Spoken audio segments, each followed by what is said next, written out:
That's a good question. I was about to chuckle and say, yeah, this is not the first time. It's the third time for me doing this. But I think what it's done for me is actually I've matured over the last 8 years.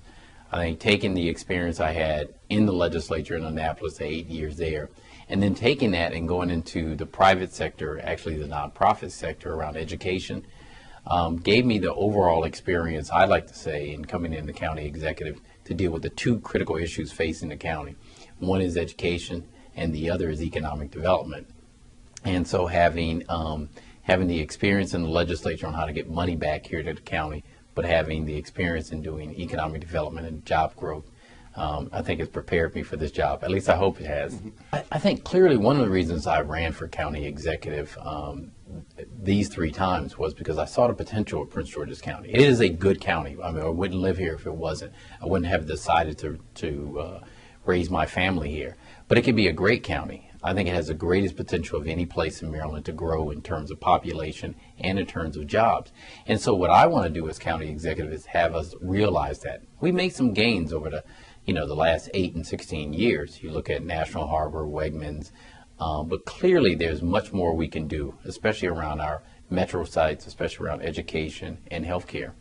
I think, and I said this in inauguration, that I think there's a third way. There's one way where you completely take over the school system. I don't think we need to do that. There's another way where we completely just give them money and let them do whatever they want. I clearly am not going to do that. But the third way is really to engage them, to say, listen, we're going to sit down when you're developing your budget, the superintendent and the school board. I want to sit down with you as county executive to help develop it. There are innovative programs that are going on right now around the country that I want to see Prince George's County do, especially around teacher retention, teacher development, and really working with the unions and the school board to take those folks who are in the teaching classroom who probably shouldn't be there and counsel them to another career. So I want us to raise the expectation for our students, but also for principals and teachers that are working in there. As you know, the police department has had a black stain on it, not just recently, but going back. Mm-hmm. And there's been, I would call it a loss of confidence by some of the residents. How do you assure the residents that they're going to get what they deserve? Right. And it's really a shame that has happened because, having spent the last 2 years really working with the police department and talking to the men and women out there so I get a fuller understanding, we've got a great group of people that are out there protecting us in Prince George's County. Of course, there are always a few bad apples in any bunch. What I want to see the police chief do is to act swiftly for those who are tainting the rest. I mean, we've got crime down. We've made progress to get from under the Justice Department. When I was in the legislature, the Justice Department was here. We've made progress, and then it seems like, there's a couple of people trying to bring us back. And that's why I made the moves that I did. I want a police chief in there that's going to take action right away. Let's talk about the state legislature, because you're going to have to go down there, and I want to say beg for money, like that's usually what they call it. This is a legislature that's under the gun to cut wherever they can. Make the argument that, you need a little bit more to make your county better. Well, one of the advantages, and I said this during the campaign, that I have over the people who ran for county executive is I spent 8 years there, and I spent 4 of those on appropriation, learning under the tutelage of the late Chairman Pete Rollins. So I know exactly where the money is buried. Mm-hmm. And more importantly, a relationship with all of the players on both sides of the houses, on the House side and the Senate side. And so the argument I've made to the governor and I've made to the president of the Senate and the Speaker of the House is the growth in Maryland is going to happen in Prince George's County.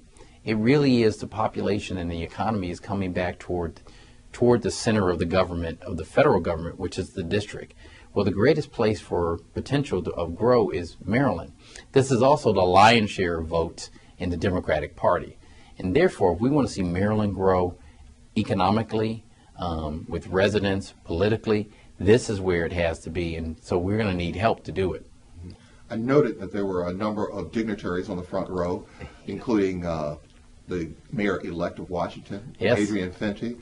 Of course, we had the lieutenant governor there, of mm-hmm. course, and we had several other legislative leaders there. How are they receiving you? I mean, because a lot of people will, I mean, I hate to tell you, your predecessor, mm-hmm. even though he left under a cloud, they liked him. Right. How do you either continue that relationship or encourage a new type of relationship?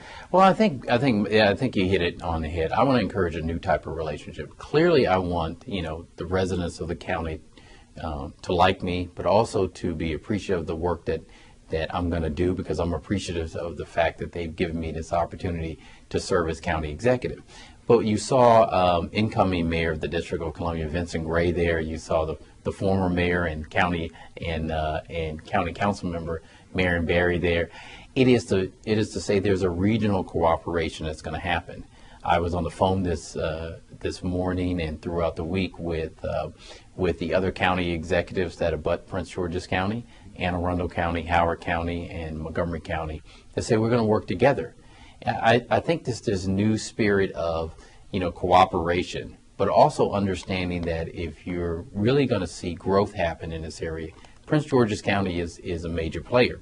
So one of the things I want to see happen, and I mentioned this to the mayor-elect, is to have us both put in a development project at the federal level and see if we can do a joint economic development project with Prince George's County and the District of Columbia.